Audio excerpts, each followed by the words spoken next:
Nós vamos voltar a falar do caso do juiz aposentado que atropelou e matou uma mulher no interior de São Paulo. Guilherme Oliveira está acompanhando os desdobramentos dessa história. Tem atualizações aqui no Jornal Gente. Fala, Guilherme, bom dia.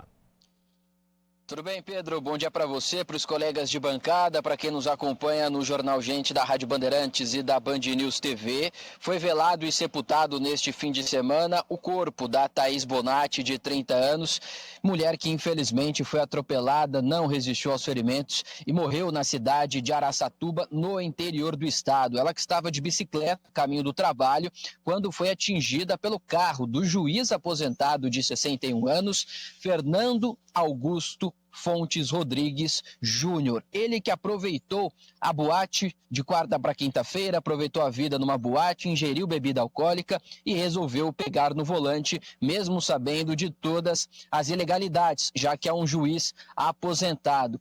Para piorar a situação, ele saiu com uma mulher da boate e no momento em que atropelou a Thaís Bonatti, essa mulher estava nua e no colo do juiz aposentado. Ele foi levado à delegacia, lá os policiais comprovaram a embriaguez, portanto, ele sim estava embriagado ao volante, só que pouco depois que ele foi levado para a delegacia, pagou uma fiança de R$40 mil e agora aguarda esse processo em liberdade. Antes, o juiz iria responder por lesão corporal culposa ao volante, quando não há intenção. Porém, em decorrência da morte da Thaís Bonatti, esse inquérito passou para homicídio culposo, quando não há a intenção. Mas, repito, o juiz estava embriagado e com uma mulher nua ao volante. Normalmente, quando a gente traz histórias assim de motoristas embriagados que acabam matando alguém no trânsito, essas pessoas respondem ou por homicídio doloso, quando há a intenção,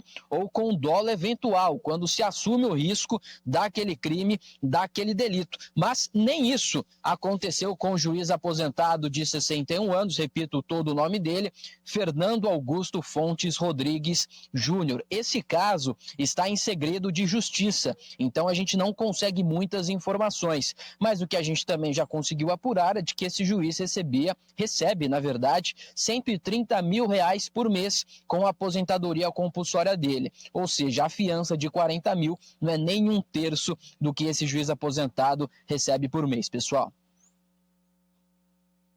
Precisamos entender por que esse caso não vai ser enquadrado como os outros, como o Guilherme disse, né? E seria muito ruim para a sociedade que nós tivéssemos da justiça, pelo fato de termos aí um magistrado aposentado, respondendo de forma diferente por crimes que são enquadrados de outra forma na nossa justiça comum.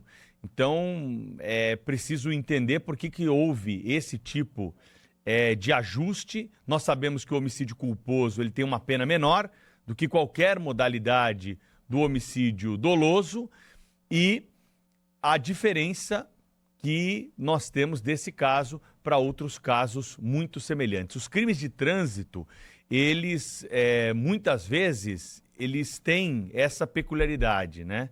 Nesse caso aqui, mais uma vez reforçando a tese de quem tem um pouco de influência, quem tem um pouco de proximidade com a legislação, acaba tendo a sua configuração de uma outra forma da modalidade criminosa. Mas nada impede que a justiça possa fazer os reparos que estão sendo cobrados aí pelos familiares da vítima, porque ele atropelou e matou uma mulher que não tinha nada a ver com a história, com nada que estava acontecendo. E estava dirigindo o carro embriagado. Fala, Cláudio.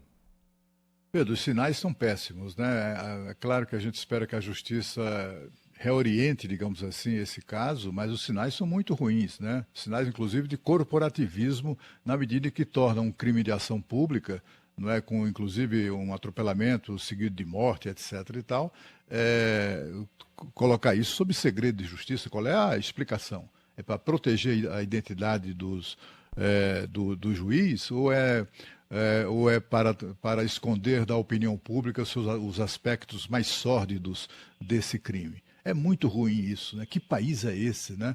Eu não aposto um tostão furado na condenação desse juiz ou a uma punição proporcional ao crime que ele causou, a menos que a opinião pública, as redes sociais, a imprensa se mantenham vigilantes em relação a isso, sem dar um segundo de trégua, porque senão vai prevalecer o corporativismo.